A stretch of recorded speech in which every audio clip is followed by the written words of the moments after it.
Good morning. Savitribai Phule एवं पर्यावरण शिक्षण संस्थान के बीएड सेकेंड ईयर के paper 4 understanding and the self की यूनिट सेकेंड कम्युनिकेशन के बारे में आज हम जानेंगे। तो कम्युनिकेशन यानी कि संप्रेषण। तो कम्युनिकेशन, मीनिंग ऑफ कम्युनिकेशन, संप्रेषण का अर्थ और नेचर ऑफ कम्युनिकेशन, संप्रेषण की प्रकृति के बारे में आज हम विस्तार से जानेंगे। संप्रेषण का अर्थ, संप्रेषण दो शब्दों से मिलकर बना है कि सम प्लस प्रेषण, अर्थात समान रूप से भेजा गया। संप्रेषण को अंग्रेजी में कम्युनिकेशन कहते हैं। कम्युनिकेशन शब्द की उत्पत्ति लैटिन भाषा के कम्युनिस शब्द से मानी जाती है, जिसका अर्थ होता है सामान्य बनाना, टू मेक कॉमन। अतः संप्रेषण का अर्थ है परस्पर सूचनाओं तथा विचारों का आदान प्रदान करना। संप्रेषण का दो अर्थ और बताए गए हैं, एक संकुचित अर्थ और व्यापक अर्थ। तो नैरो मीनिंग ऑफ कम्युनिकेशन, संप्रेषण के संकुचित अर्थ में दो या दो से अधिक व्यक्तियों के बीच विचारों, संदेशों एवं सूचनाओं का आदान प्रदान करना है, चाहे व्यक्ति इन सूचनाओं को समझे या नहीं तथा विश्वास करे या नहीं। आज वर्तमान समय में इस अर्थ का कोई स्वीकार नहीं करता। इसी तरीके से संप्रेषण का व्यापक अर्थ, एक्सटेंसिव मीनिंग ऑफ कम्युनिकेशन, दो या दो से अधिक व्यक्तियों के बीच विचारों, संदेशों, सूचनाओं तथा तथ्यों को समझा जा सके तथा विश्वासों को भी समझा जा सके। संप्रेषण को इस प्रकार भी समझाया जा सकता है कि शिक्षक अपने प्रधानाचार्य से अथवा छात्र से कुछ कहते हैं या छात्र उनको कुछ बताते हैं या प्रधानाचार्य बुलाकर उनको कुछ आदेश देते हैं तथा प्रशंसा या आलोचना करते हैं। तो इससे तात्पर्य ये है कि यह संप्रेषण की प्रक्रिया चल रही है। छात्र आपस में एक दूसरे का हाथ पकड़कर कानों में फुसाते हैं, तो यह भी संप्रेषण की प्रक्रिया है। इस प्रकार संप्रेषण एक ऐसी प्रक्रिया है जिसमें व्यक्ति अपने ज्ञान, हाव भाव, मुख मुद्रा तथा विचारों आदि का परस्पर आदान प्रदान करते हैं तथा इस प्रकार से प्राप्त विचारों अथवा संदेशों को वे समान तथा सही अर्थों में समझने और प्रेषण करने में उपयोग करते हैं। संप्रेषण किसी सूचना या संदेश को एक व्यक्ति से दूसरे व्यक्ति तक पहुंचाना या संप्रेषित करना है। सूचना देने वाले संचारक और सूचना ग्रहण करने वाले प्रापक यानी कि रिसीवर, संचारक सेंडर और प्रापक रिसीवर के मध्य उभयनिष्ठता स्थापित होती है। संचार एक ऐसी कला है जिसमें एक व्यक्ति दूसरे व्यक्ति के विचारों और भावनाओं में सहभागी बनता है। अब हम संप्रेषण की परिभाषाओं के बारे में जानेंगे कि जब दो या दो से अधिक व्यक्ति आपस में कुछ सार्थक चिन्हों, संकेतों या प्रतीकों के माध्यम से विचारों या भावनाओं का आदान प्रदान करता है तो संप्रेषण कहलाता है। ऑक्सफोर्ड डिक्शनरी के अनुसार विचारों, जानकारी वगैरह का विनिमय किसी और तक पहुंचाना या बांटना, चाहे वह लिखित, मौखिक या सांकेतिक हो, संप्रेषण है। लुइस ई एलन के अनुसार कि संप्रेषण उन सभी क्रियाओं का योग है जिनके द्वारा एक व्यक्ति दूसरे के साथ समझदारी स्थापित करना चाहता है। संप्रेषण के अर्थों का एक पूल है, इसमें कहने, सुनने और समझने की एक व्यवस्थित तथा नियमित प्रक्रिया शामिल है। अब एडगर डेले के अनुसार संप्रेषण विचार विनिमय के मूड में विचारों और भावनाओं को परस्पर जानने तथा समझने की प्रक्रिया है। Communication is the sharing of ideas and feelings in a mood of mutuality, यानी कि संचार अथवा संप्रेषण एक ऐसी प्रक्रिया है जो दो या दो से अधिक व्यक्तियों के मध्य संपन्न होती है और जिसके माध्यम से विचारों, तथ्यों, आवश्यकताओं एवं आदर्शों का आदान प्रदान होता है। इस तरीके से हमने संप्रेषण के बारे में, उसके अर्थ के बारे में, उसकी परिभाषा के बारे में जाना। जैसा कि आपको पता है कि विचारों के आदान प्रदान की प्रक्रिया ही संप्रेषण कहलाती है। यह विचारों के आदान प्रदान की प्रक्रिया नई नहीं है, बल्कि प्राचीन काल से ही इसकी परंपरा देखने को मिलती है कि आदि मानव अपने विचारों को संकेतों के माध्यम से प्रकट करता था, क्योंकि उसके पास भाषाई शक्ति का अभाव था। जैसे जैसे मानव सभ्यता का विकास भाषा संस्कार के आधार पर हुआ, तत्पश्चात संप्रेषण के माध्यम भी विकसित होने लगे। वर्तमान समय में सूचना एवं तकनीकी के क्षेत्र में अभूतपूर्व विकास के कारण संप्रेषण की प्रणाली ही परिवर्तित हो गई। आज प्रत्येक व्यक्ति अपनी भावनाओं एवं सैद्धांतिक विचारों को बिना किसी विलंब के आसानी से दूसरे व्यक्ति को प्रेषित कर सकता है। विश्व में हुई संचार क्रांति ने संप्रेषण के महत्व में वृद्धि की है। तो संप्रेषण की अवधारणा केवल मानव समाज में ही नहीं बल्कि समस्त प्राणियों में समान रूप से पाई जाती है। केवल माध्यम अलग अलग होते हैं। उदाहरण के लिए अगर एक व्यक्ति अपनी भावनाओं को विचारों के माध्यम से स्पष्ट करता है तो वही एक पक्षी उसको संकेत अपनी चहचाने की भाषा में प्रस्तुत करता है। इस प्रकार संप्रेषण समस्त व्यक्तियों एवं प्राणियों द्वारा संपन्न होता है। अब हम संप्रेषण की प्रकृति यानी कि नेचर ऑफ कम्युनिकेशन के बारे में जानेंगे। नेचर ऑफ कम्युनिकेशन, संप्रेषण की प्रकृति को हम निम्न बिंदुओं द्वारा भी स्पष्ट करेंगे। फर्स्ट है हमारा कम्युनिकेशन एक पारस्परिक संबंध स्थापित करने की प्रक्रिया है, यानी कि दो या दो से अधिक व्यक्तियों के बीच में जब विचारों का आदान प्रदान होता है तो वहाँ संप्रेषण प्रक्रिया होती है। तो इससे उन दो या दो से अधिक व्यक्तियों के बीच पारस्परिक संबंध स्थापित होता है। अब सेकंड पॉइंट है कि इसमें विचार विमर्श तथा विचार विनिमय पर विशेष ध्यान दिया जाता है, यानी कि दो या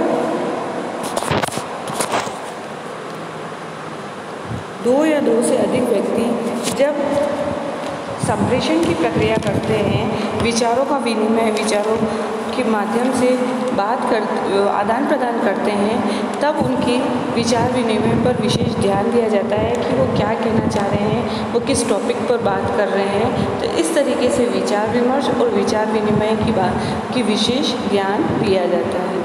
अब हमारा थर्ड पॉइंट है यह द्विबाही यानी कि टू वे प्रक्रिया है, अर्थात इसमें दो पक्ष होते हैं, एक संदेश देने वाला तथा दूसरा संदेश ग्रहण करने वाला, यानी कि संचारक और प्रमापक, सेंडर और रिसीवर होते हैं। तो यह दो द्विबाही प्रक्रिया होगी तभी संप्रेषण संपूर्ण होगा। फिर हमारा नेक्स्ट फोर्थ पॉइंट है कि कम्युनिकेशन प्रक्रिया एक उद्देश्यपूर्ण प्रक्रिया होती है, यानी कि विचार विनिमय का साधन माना जाता है संप्रेषण। तो संप्रेषण के लिए कोई भी बात होती है तो कोई प्रोसेस जब लागू किया जाता है तो वो उद्देश्यपूर्ण होता है, यानी बिना किसी उद्देश्य की ये प्रक्रिया लागू नहीं होती है। अब हमारा फिफ्थ पॉइंट है कि कम्युनिकेशन में मनोवैज्ञानिक सामाजिक पक्ष जैसे विचार संवेदनाएं भावनाएं तथा संवेग समावेशित होते हैं, यानी कि जब दो या दो से अधिक व्यक्ति आपस में मिलजुल के जब बात करते हैं तब उनके सभी प्रकार की संवेग भावनाएं संवेदनाएं और विचारों को देखा जाता है कि वो किस टॉपिक पर विचार कर रहे हैं, उनकी संवेदना उस टॉपिक के प्रति क्या है, वो उसे क्या आशा रखते हैं, उस टॉपिक में वो उनकी भावनाएं कैसी है और उनके संवेग क्या कार्य कर रहे हैं। तो इस तरीके से मनोवैज्ञानिक सामाजिक पक्ष इसमें समावेशित होते हैं। अब हमारा सिक्स्थ पॉइंट है कि प्रभावशाली कम्युनिकेशन उत्तम शिक्षण के लिए एक बुनियादी तत्व है, यानी कि संप्रेषण में जब विचारों का विनिमय आदान प्रदान जब अच्छे से प्रभावशील होगा तभी तो वह उत्तम शिक्षण के लिए पर्याप्त होगा, एक अच्छा बुनियादी तत्व साबित हो सकेगा। क्योंकि यह अगर कोई दो या दो से अधिक व्यक्ति के बीच किसी टॉपिक पे जैसे कि शिक्षा से संबंधित कोई टॉपिक है, अनुशासन से संबंधित है या उनके पाठ्यक्रम से संबंधित या आज के वर्तमान समय से संबंधित कुछ टॉपिक पर विचारों का विनिमय हो रहा है तो वह उत्तम शिक्षण के लिए एक बुनियादी तत्व साबित होगा। वह आगे भी उस टॉपिक पर की गई वार्ता अच्छे से अच्छे आगे सभी के लिए प्रभावशाली साबित होगा। अब हमारा नेक्स्ट 7th पॉइंट है कि कम्युनिकेशन प्रक्रिया में प्रत्यक्षीकरण समावेशित होता है। यदि संदेश प्राप्त करने वाला व्यक्ति संदेश का संदर्भ सही ढंग से प्रत्यक्षीकृत नहीं कर पाता तो यह सही संभव नहीं है। जैसा कि मैंने आपको ऊपर के टॉपिक में बताया था कि अगर दो या दो से अधिक व्यक्ति जब किसी अच्छे रिसेंटली टॉपिक पर बात कर रहे हैं, कोई शिक्षा से संबंधित कर रहे हैं, कोई अनुशासन से संबंधित कर रहे हैं, तो उसका प्रत्यक्षीकरण संभावित होगा। लेकिन अगर वो किसी बिना मतलब के टॉपिक पर बात कर रहे हैं तो वो अपना समय का भी बर्बाद करते हैं और अपना हर तरीके का नुकसान करते हैं, क्योंकि उन बातों से कोई मतलब नहीं। कोई जैसे फालतू बातें हैं, कोई गलत आदतों की प्रति बातें हैं कि इस तरीके के लोगों में कोई गलत भावना है, कोई किसी कुरीति के प्रति है कि लोग उसका सही भी पक्ष देखते हैं और गलत पक्ष भी देखते हैं। तो इस तरीके की संप्रेषण करने की जो प्रक्रिया होगी वो प्रत्यक्षीकरण नहीं साबित होगी। इसके लिए संदेश प्राप्त करने वाला और संदेश ग्रहण करने वाला दोनों के प्रति अच्छे टॉपिक पर और है ना समय के अनुसार बात करनी चाहिए। अब हमारा नेक्स्ट पॉइंट है कि कम्युनिकेशन एवं सूचनाओं में अंतर है कि सूचनाओं में तर्क, औपचारिकता तथा इम्पर्सनैलिटी की विशेषता होती है। उदाहरण के लिए अगर पुस्तक एक सूचना है या टीवी पर प्रोग्राम सूचनाओं से भरे रहते हैं, लेकिन जब तक पुस्तक पढ़ी न जाए या टीवी उसका ऑन का बटन न दबा दिया जाए तब तक कम्युनिकेशन संभव नहीं है। तो सूचनाएं वस्तुनिष्ठ यानी कि ऑब्जेक्टिव होती है, जबकि संप्रेषण में व्यक्ति या व्यक्तियों के व्यक्तिगत प्रत्यक्षीकरण की महत्वपूर्ण भूमिका होती है। यानी कि आपने देखा है कि अगर आपको कोई सूचना चाहिए तो आपका एक लिखित नोटिस आ जाता है तो आप उस सूचना पर साइन कर देते हो और सूचना आप सुन लेते हैं या आपको समझ में आ जाती है कि ये इस पर आपको कि ये नोटिस है, हमको ये कार्य करना है।